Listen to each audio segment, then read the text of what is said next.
Salam. Mari kita bersatu dalam doa. Damai sejahtera yang melampaui setiap akal dan pikiran manusia, kiranya menyertai saudara-saudara sekalian di dalam Kristus Yesus Tuhan kita yang bangkit itu. Amin. Firman Tuhan buat kita pada minggu yang keempat setelah Trinitatis hari ini terambil dari 2 Samuel pasal 1 ayat 17 sampai ayat yang ke-27. Dikatakan firman Tuhan demikian. Ratapan Daud karena Saul dan Yonatan.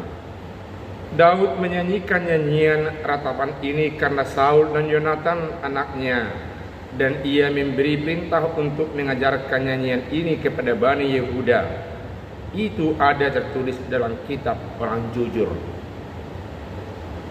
Kepermainanmu, hai Israel, mati terbunuh di bukit-bukitmu. Betapa gugur para pahlawan. Janganlah kabarkan itu di Gat.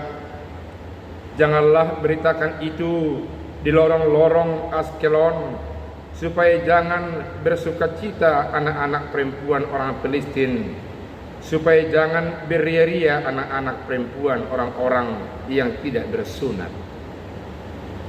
Hai gunung-gunung di Gilboa, jangan ada embun, jangan ada hujan di atas kamu, hai padang-padang pembawa kematian.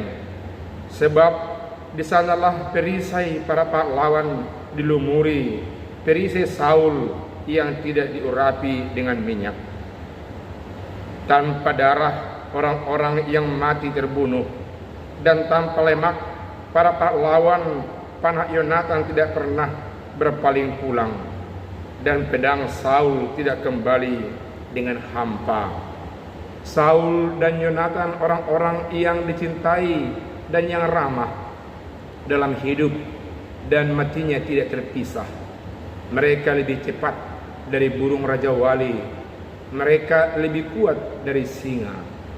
Hai anak-anak perempuan Israel, menangislah karena Saul yang mendandani kamu dengan pakaian mewah dari kain kirmiji, yang menyematkan perhiasan emas pada pakaianmu.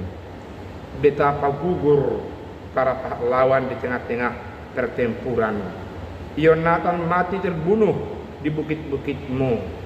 Merasa susah aku karena engkau, saudaraku Yonatan. Engkau sangat ramah kepadaku. Bagiku cintamu lebih ajaib daripada cinta perempuan. Betapa gugur para pahlawan dan musnah senjata-senjata perang. Demikian firman Tuhan. Saudaraku yang kekasih, satu hal yang perlu kita ketahui, bahwa Raja Saul memiliki satu pasukan yang sangat kuat ketika dia raja yang dipimpin oleh Daud. Namun demikian, hari demi hari, bulan demi bulan, tahun demi tahun, keadaan fisik dan kemampuan Saul mulai menurun, malah kejiwaannya pun mulai remuk. Di sisi lain, Daud semakin terkenal, makin populer, dan hal itu membuat Saul menjadi merasa tersisih dengan kehadiran Daud sendiri. Padahal Daud adalah seorang yang menjadi pembackup habis-habisan atas kerajaan Israel yang dipimpin oleh Saul. Dan Daud sangat tulus. Ketika Saul mulai jatuh sakit, dia ingin dihibur oleh musik-musik kecapi dan musik yang lain. Dan justru Daud yang menghiburnya. Tapi itu pun bukan menjadi obat buat Saul, tapi malah menjadi meremukkan hati dan pikirannya. Saudaraku yang kekasih, begitu mulai terlihat rencana tidak baik dan diri Saul terhadap Daud, karena dia menganggap Daud ini musuh dalam selimut. Ada rencana pembunuhan, dia mengikuti jejak Daud dan dia mau menghabisi Daud. Dan Daud mengetahui itu, tapi Daud tidak pernah mau untuk membalaskan keadaan itu. Saudaraku yang kekasih, Hal itu yang kelihatan dalam firman Tuhan pada kesempatan United Evangelical Mission memberikan satu tema, kasih persaudaraan. Kasih persaudaraan itu, kasih persaudaraan yang sejati, yang tidak pernah menyimpan rasa iri hati, tidak pernah menyimpan rasa dendam, tidak pernah merasa tidak seimbang dan lain-lain. Dan itu muncul dari pribadi Daud sendiri. Saudaraku yang kekasih, akhirnya Raja Saul dan anaknya Yonatan mati terbunuh oleh orang Amalek. Kita mengetahui bahwasanya hubungan antara Daud dengan Yonatan anak Saul luar biasa indahnya, dan itu yang digambarkan kalau kita melihat di firman Tuhan di dalam ayat yang ke-26 sampai ayat yang ke-27 ini. Bagaimana indahnya persahabatan antara Daud dan Yonatan, melebihi dari persahabatan antara laki-laki perempuan yang sedang bercinta. Itu digambarkan, dikatakan firman Tuhan, merasa susah aku karena engkau saudaraku Yonatan, engkau sangat ramah kepadaku, bagiku cintamu lebih ajaib daripada cinta perempuan. Bagimu cintamu melebihi keajaiban cinta dari perempuan kepada pasangannya laki-laki. Luar biasa, saudaraku yang kekasih. Persaudaraan yang diikat oleh cinta kasih luar biasa, tidak menyimpan dendam. Karena itu saudaraku yang kekasih, firman Tuhan ini memperlihatkan mulai dari ayat 17 sampai ayat ke-18 bahwasanya ratapan Daud karena matinya Yonatan dan Saul ini dia ajarkan kepada bangsa Israel, orang Yehuda. Dia ajarkan bagaimana isi hatinya yang memiliki sahabat yang walaupun membenci dia orang tuanya, tapi bagi dia tidak ada dendam. Dia mau membangun persahabatan dengan baik. Dia mau mengajukan bahwa tugas manusia, tugas orang percaya hanya mau membangun yang baik, memelihara yang baik, dan tidak ada tersimpan dendam, rasa iri, benci sedikit pun dalam kehidupan mereka yang bersahabat, yang dilandasi dengan cinta kasih yang dari Kristus Tuhan kita.